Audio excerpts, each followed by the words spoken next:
Bismillahirrahmanirrahim. Assalamualaikum warahmatullahi wabarakatuh. Alhamdulillahirabbil alamin wassalatu wassalamu ala asyrafil anbiya'i wal mursalin wa ala alihi washabbihi wa man tabi'ahum bi ihsanin ila yaumiddin. Rabbi shrah li sadri wa yassir li amri wahlul 'uqdatam min lisani yafqahu qawli. Subhanaka la ilma lana illa ma 'allamtana innaka antal alimul hakim. Wala haula wala quwwata illa billahil aliyyil azim, amma ba'du. Alhamdulillah, bertemu lagi kita dalam siri kuliah ilmu usul fiqh, dan pada kali ini adalah siri yang ke-45. Kita masih membincangkan berkenaan dengan tajuk As-Sunnah. Dan pada kuliah kali ini kita akan membincangkan tentang tajuk Al-Ahkam allati ja'at biha sunnah, iaitu hukum hakam yang didatangkan ataupun yang dijelaskan oleh sunnah ataupun hadis Rasulullah sallallahu alaihi wasallam. Ada empat yang digariskan ataupun yang disebut dalam kitab Al-Wajiz fi Usulul Fiqh karangan Dr. Abdul Karim Zaidan ini, iaitu al-ahkamul lati ja'at biha sunnah, hukum hakam yang dijelaskan oleh sunnah Rasulullah sallallahu alaihi wasallam. Ada empat. Yang pertama, sunnah yang sama dengan hukum hakam Al-Quran dan mentakkidkan dan menguatkan lagi apa yang Al-Quranul Karim sebut. Maksudnya, ayat Quran ada menyentuh berkenaan dengan sesuatu perbuatan, dan ada juga dalil daripada hadis Rasulullah SAW yang menyebut perkara yang sama. Itu yang dimaksudkan ahkam muwafiqah li ahkamil Quran, iaitu hukum yang dijelaskan oleh sunnah sama dengan hukum yang dijelaskan oleh Al-Quranul Karim. Contohnya berkenaan dengan larangan menderhaka kepada ibu bapa. Dalil dalam Quran pun ada, dalil dalam hadis pun ada. Nanti kita sebut. Tentang penyaksian palsu, tentang membunuh diri, kita kata sama ada membunuh nyawa itu membunuh diri sendiri ataupun membunuh orang lain. Disebut dalam Quran dan juga disebut dalam hadis Rasulullah sallallahu alaihi wasallam. Okey, sebagai contoh, dalam Al-Quran menyentuh berkenaan dengan tentang larangan membunuh anak akibat kepapaan ataupun kemiskinan. Contoh dalam firman Allah Subhanahu wa taala surah Al-Isra ayat 31. Allah berfirman, "Wala taqtulu auladakum khasyata imlaq, nahnu narzuquhum wa iyyakum, inna qatlahum kana khita'an kabira." Yang bermaksud, janganlah kamu membunuh anak-anak kamu kerana takutkan kefakiran ataupun kemiskinan. Kamilah, kata Allah, yang memberi rezeki kepada mereka dan kepada kamu. Sesungguhnya perbuatan membunuh itu adalah satu kesalahan yang besar. Okey, ini ayat ataupun dalil daripada Al-Quran. Ada tak hadis Rasulullah sallallahu alaihi wasallam yang menyentuh berkenaan dengan larangan membunuh anak? Ada, iaitu hadis yang diriwayatkan oleh Abu Idris Al-Khawlani yang mendengar Ubadah bin As-Samit berkata, "Bay'atu Rasulullah sallallahu alaihi wasallam fi rahtin, faqala ubayyu'ukum ala alla tusyriku billahi syai'an wa la tasriqu wa la taznu wa la taqtulu auladakum." Maksudnya, aku telah berbai'ah dengan Rasulullah sallallahu alaihi wasallam dalam satu kumpulan. Baginda bersabda, "Aku bai'ahkan kamu supaya tidak mensyirikkan Allah dengan sesuatu pun. Jangan kamu mencuri, jangan kamu berzina, dan jangan kamu membunuh anak-anak kamu." Hadis riwayat Ahmad. Okey, jadi makna kata kategori pertama, hukum yang dijelaskan oleh sunnah Rasulullah sallallahu alaihi wasallam ini dalam Quran pun ada, dalam hadis pun ada. Yang kedua, sunnah yang menjelaskan kandungan ayat Al-Quran dan memperincikannya. Maksudnya, Al-Quran ada sebut tetapi secara prinsip umum sahaja. Datang sunnah menjelaskan dan mendetailkan serta memperincikan hukum hakam yang disebut dalam Al-Quranul Karim, dan ini juga agak banyak kategori ini. Contohnya tentang penjelasan tentang ibadat haji. Dalam Quran sebut wajib haji saja. Wajib pergi Mekah, Baitullah, Masjidil Haram untuk menunaikan haji. Nisab zakat, kemudian kadar zakat, kemudian contoh lain, setakat mana yang kena potong tangan. Dalam Quran kata, kalau kamu mencuri, lelaki perempuan, Jika sabit kesalahan, boleh dipotong tangan. Jadi kadar mana tangan tu? Kan? Adakah jari, kan? Ataupun setakat ini, ataupun pergelangan tangan dekat siku, ataupun dekat bahu. Ini semua tangan ni. Kan? Jadi kadar mana yang perlu dipotong tangan? Datanglah hadis Rasulullah SAW menjelaskan dan memperincikan kadar pemotongan tangan pencuri. Okey, sebagai contoh dalam ayat Al-Quran, Allah menyentuh berkenaan dengan kewajipan haji.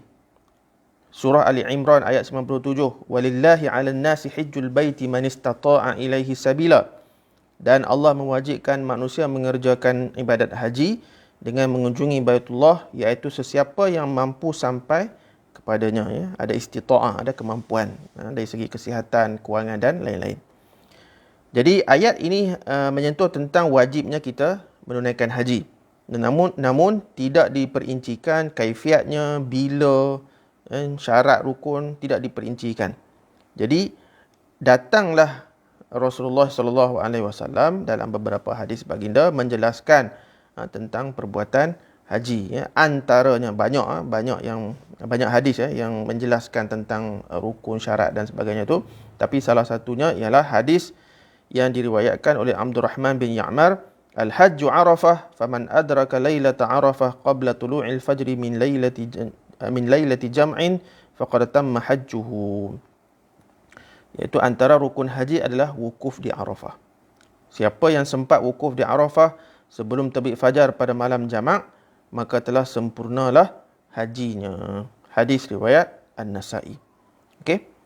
Itu kategori kedua. Kategori ketiga iaitu as-sunnah ta'ti bi ahkamin muqayyidatin li mutlaqil Quran, kan, atau mukhassisah li 'ammihi, kan. Iaitu kategori ketiga, sunnah ataupun hadis yang datang mengecilkan skop cakupan dalam Al-Quranul Karim, ataupun mentakhsiskan, mengkhususkan lafaz-lafaz umum yang ada dalam hadis. Itu yang kita maksudkan mengecilkan skop hukum Al-Quran. Okey.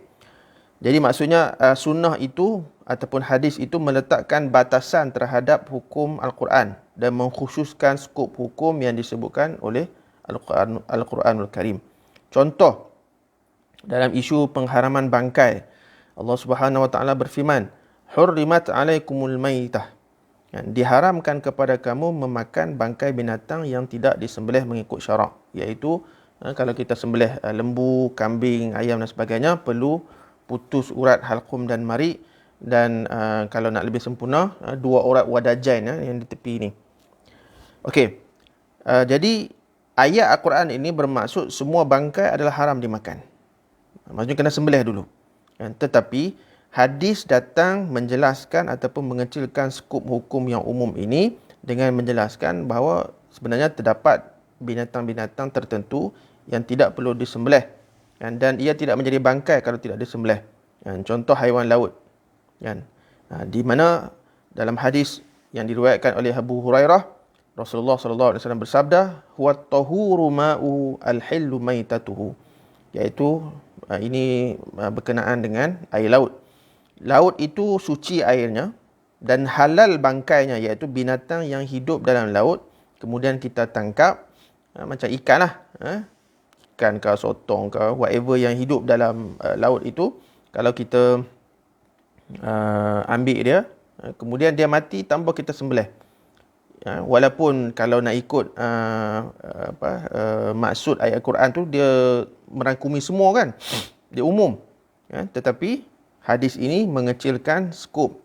Sebenarnya tidak termasuk, kita panggil tidak termasuk binatang-binatang lautan, akuatik. Okey, itu contoh bagi kategori yang ketiga.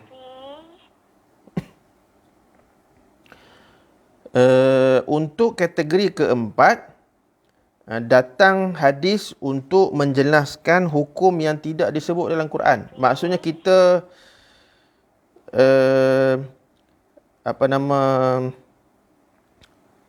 dia dalam Quran kita tak jumpa dalil. Okey. Tetapi kita hanya jumpa dalil itu, pensyariatan perbuatan itu kita jumpa dalam hadis Rasulullah sallallahu alaihi wasallam sahaja. Okey, contoh apa? Contoh tentang pengharaman keldai, pengharaman binatang-binatang buas, macam harimau, singa dan sebagainya, burung helang, dan pelbagai lagi. Banyak juga kita dapati bahawa hukum hakam tertentu tidak terdapat dalil dalam Al-Quran, namun hanya ada dalil dalam hadis Rasulullah sallallahu alaihi wasallam. Contohnya, Ibnu Zurair berkata, beliau mendengar Sayyidina Ali bin Abi Talib berkata, "Inna Nabiyallahi sallallahu alaihi wasallam akhadha hariran faja'alahu fi yaminihi wa akhadha dhahaban faja'alahu fi shimalihi thumma qala inna hadaini haramun ala dhukuri ummati." Maksudnya sesungguhnya Nabi sallallahu alaihi wasallam mengambil sutra dan meletakkan di tangan kanannya dan mengambil emas dan meletakkan di tangan kirinya. Kemudian baginda bersabda, kedua-dua ini adalah haram ke atas lelaki umatku. Hadis riwayat An-Nasa'i. Jadi tentang pengharaman emas dan pengharaman sutra tidak disebut dalam Al-Quranul Karim, tapi disebut dalam hadis Rasulullah sallallahu alaihi wasallam. Sebab itu tuan-tuan dan puan-puan, sidang penonton sekalian, kita perlu memahami bahawa pensabitan ataupun pensyariatan hukum, dalilnya tidak semestinya kita ambil daripada Quran dan hadis. Mesti ada dua-dua tu, mesti ada dua-dua dalil daripada Quran dengan hadis baru jadi hukum. Tak. Dan sama ada hukum itu disebut dalam Quran sahaja, Al-Quran itu disebut dalam hadis sahaja, ataupun hukum itu disebut kedua-duanya. Dalam Quran pun ada, dalam hadis pun ada, tetap menjadi hukum. Sebab apa? Sebab Al-Quran atau hadis adalah sumber hukum yang muktamad dalam syariat Islam kita. Itu kita kena fahamlah. Sebab pernah saya bersembang dengan golongan maknyah, pandai mereka, mereka kata, mana ada pengharaman maknyah dalam Quran? Oh, betul juga tu. Macam mana kita nak kata maknyah tu haram kan? Sebab dalam Quran tak sebut. Okey. Rupanya pengharaman perbuatan penyerupaan lelaki terhadap perempuan ataupun penyerupaan perempuan terhadap lelaki itu memang tidak disebut dalam Al-Quranul Karim, tetapi disebut dalilnya dalam hadis Rasulullah sallallahu alaihi wasallam. Jadi sebab itu yang tadi kita katakan, dia sama ada dalil itu ada dalam Quran sahaja ataupun dalam hadis sahaja ataupun kedua-duanya ada sebut, semuanya boleh menjadi sandaran hukum, dan ada hukum yang perlu kita patuhi. Baik. Seterusnya, perbahasan seterusnya, dalalatus sunnah alal ahkam, iaitu semantik ataupun kita panggil cara pendalilan hadis terhadap hukum. Dan ini berkaitan dengan lafaz qat'i dan juga lafaz zanni yang ada dalam Quran, dalam hadis Rasulullah sallallahu alaihi wasallam. Perbahasan ini sama dengan dalalatul Quran alal ahkam. Ini berkaitan dengan lafaz qat'i ataupun tidak. Secara ringkasnya, untuk kita memahami tentang bagaimana dalalatus sunnah alal ahkam ini dan bagaimana lafaz qat'i dan lafaz zanni. Sebab itu kita perlu faham apakah yang dimaksudkan dalam dengan lafaz qat'i dan lafaz zanni yang berkaitan dengan dalalatus sunnah alal ahkam. Okey, untuk mudah faham, dalil qat'i, lafaz qat'i ini ialah sesuatu lafaz yang disebut dalam hadis Rasulullah sallallahu alaihi wasallam dan lafaz itu tidak mempunyai makna lain. Dia ada satu makna sahaja. Maka sekiranya kita jumpa dalam hadis sesuatu perkataan yang ada satu makna sahaja, maka ia adalah lafaz qat'i, dan lafaz qat'i itu tidak boleh ada khilaf. Maksudnya kalau Allah sebut yang tu lah, dia tidak boleh takwil lagi. Sebagai contoh, kalau lafaz qat'i dalam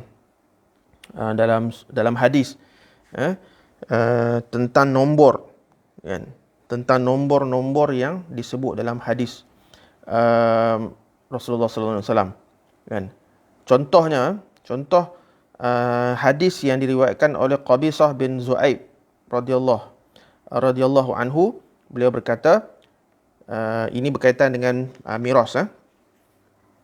Ja'atil jaddatu ila Abi Bakr as-Siddiq tas'aluhu mirasaha faqala ma laki fi kitabillahi ta'ala syai'un wa ma alimtu laki fi sunnati nabiyillah sallallahu alaihi wasallam syai'an farji'i hatta as'ala an-nas.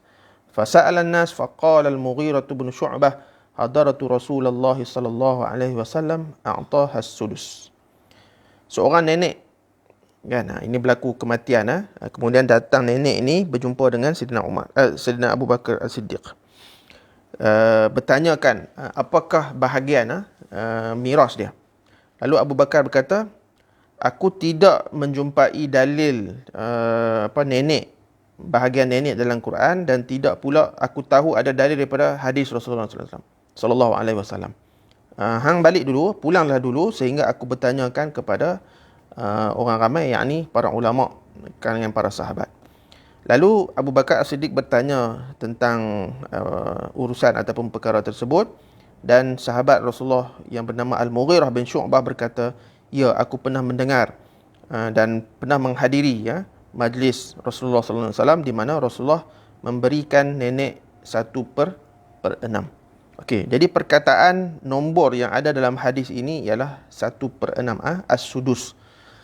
Jadi bila sebut saja nombor, sama ada dalam Quran ke, dalam hadis ke, bila sebut nombor, maka kita dah tak boleh nak takwil apa-apa dah. Sebab apa? Nombor adalah qat'i, sebab nombor ni ada satu makna saja. Kalau dia sebut 6, 6. Kalau dia sebut 1/6, maknanya satu bahagian daripada 6 bahagian. Jadi 1/6 adalah milik nenek. Okey? Ini adalah bahagian miras, maka perlu diberi 1/6 bahagian peninggalan si mati kepada nenek dalam kes ini. Okey, manakala sebaliknya, dia ada satu istilah yang lain yang dinamakan lafaz zanni. Lafaz zanni dia lawan kepada lafaz qat'i. Kalau lafaz qat'i iaitu lafaz ataupun perkataan yang ada satu makna sahaja dan tidak boleh takwil, manakala lafaz zanni adalah satu perkataan ataupun satu lafaz yang ada dalam hadis dan dia ada 2-3 makna. Apabila ada 2-3 makna, ini akan berlaku khilaf di kalangan para ulama dalam memahami maksud hadis tersebut. Contoh hadis yang diriwayatkan oleh Ubadah bin As-Samit radhiyallahu anhu, la salata liman lam yaqra bi Fatihatil Kitab. Kan? So kalau kita terjemah secara literal secara terjemahan biasa, tidak ada solat bagi sesiapa yang tidak membaca surah Al-Fatihah. Kan? Hadis ini diriwayatkan oleh Al-Bukhari. Okey, lafaz tidak ada solat bermaksud dari segi bahasa Arab bermaksud ataupun memberi makna ada dua makna. Iaitu sama ada tidak ada solat ini bermaksud tidak sah, ataupun tidak ada solat ini bermaksud tidak sempurna. Kan? Oleh kerana perkataan ini mempunyai dua makna, kan, maka automatik lafaz itu menjadi zanni. Kan? Jadi ulama berbeza pandangan ketika membicarakan tentang solat orang yang tidak membaca surah Al-Fatihah. Okey, sebahagian ulama mentafsirkan perkataan tidak ada solat itu bermaksud tidak sah, iaitu ini adalah pandangan jumhur ulama termasuk mazhab Syafi'i. Manakala sebahagian ulama lagi menyatakan maksud tidak ada solat dalam hadis ini ialah tidak sempurna. Dia sah tapi tidak sempurna. Iaitu pandangan mazhab fuqaha, pandangan fuqaha mazhab Hanafi. Okey. Jadi ini khilaf di kalangan para ulama kita dalam membicarakan tentang maksud la salata liman lam yaqra bi Fatihatil Kitab. Ini untuk makluman tuan-tuan dan puan-puan sidang penonton sekalian, bacaan Al-Fatihah dalam mazhab kita, mazhab Syafi'i dan jumhur, siapa tak baca surah Fatihah batal solat. Okey. Tapi kalau dalam mazhab Hanafi, kalau siapa tak baca surah Fatihah, kan, solat dia masih sah, tetapi dia kena selagi mana dia membaca ayat-ayat Al-Quran. Sebab apa? Sebab bacaan Fatihah bagi mazhab Hanafi adalah wajib dan dia bukan fardu. Kerana mazhab Hanafi membezakan antara maksud fardu dan juga makna wajib. Saya tidak mahu ulang balik poin ini sebab kita dah bincang lama dulu dalam bab beza antara wajib dengan fardu di kalangan para ulama usul fiqh. Cuma ini sebut secara umum untuk kita memahami maksud berkenaan dengan lafaz qat'i dan juga lafaz zonni. Jadi alhamdulillah kita telah pun selesai membicarakan tentang tajuk as-sunnah dan kita pun telah selesai dua dalil yang menjadi sumber rujukan utama kepada syariat Islam, kepada fiqh Islami, iaitu dalil Al-Quran dan juga dalil hadis Rasulullah sallallahu alaihi wasallam. Dan insya-Allah untuk kuliah yang akan datang kita akan masuk kepada tajuk ijma', iaitu sumber yang ketiga. Apa yang baik itu datangnya daripada Allah Subhanahu wa taala, apa yang kurang itu datangnya daripada diri saya. Aqulu qawli hadza wa astaghfirullahal azim li wa lakum. Wassalamualaikum warahmatullahi wabarakatuh.